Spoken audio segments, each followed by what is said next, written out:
After the death of her son, Iris has lost the meaning of life, so one early morning she arrives at his memorial in a forest park with the firm intention of committing suicide by throwing herself off a cliff.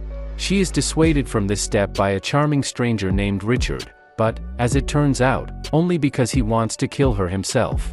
The maniac injects Iris with a powerful relaxant that completely paralyzes her body in 20 minutes, and although the girl manages to escape, she doesn't have much time to hide.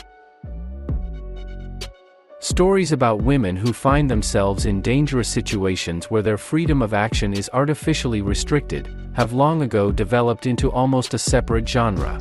It's not enough to simply defeat a strong homicidal maniac who is ready for anything. The authors need to make the life of a protagonist as difficult as possible by placing her, for example, in the trunk of a car, depriving her of sight or hearing.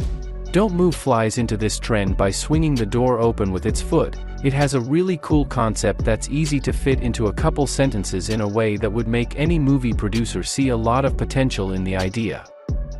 The film's directors, Brian Netto and Adam Schindler, and its screenwriters T.J. Simfel and David White, aren't the kind of people whose names will tell even seasoned movie buffs anything off the bat. Yes, they have a history of involvement in the V/H/S franchise, but that franchise over the course of 7 feature films has ticked off just about everyone who works in the genre in one way or another, and the thriller's uninvited and There's Something Wrong with the Children failed to become events. But with Don't Move, this foursome was helped by Sam Raimi, and that's a force to be reckoned with. He's the director of the iconic Evil Dead, the box office smash Spider-Man and the catchy Drag Me to Hell, who has been working hard as a producer in recent years.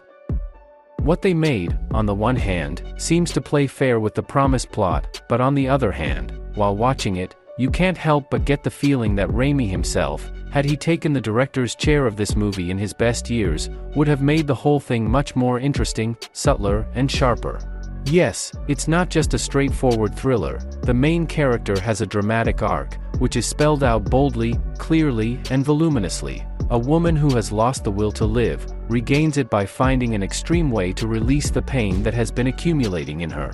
But at the same time, from a purely genre point of view, Don't Move is not so smooth. The dynamics periodically drops, and the actions of the maniac raises a lot of questions. For a supposedly calculated and clever killer, he often acts surprisingly short-sighted.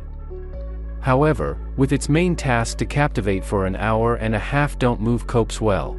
Filming took place in picturesque locations, and Finn Withrock and Indian Kelsey Asbille, who played the main roles, are very convincing in their roles.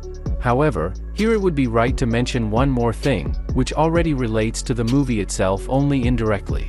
The movie was released on Netflix, which is known for actively promoting a progressive agenda, and in its social networks this platform promoted Don't Move, by referring to a famous study in which women were asked who they would be more afraid to meet in the forest, a bear or a man.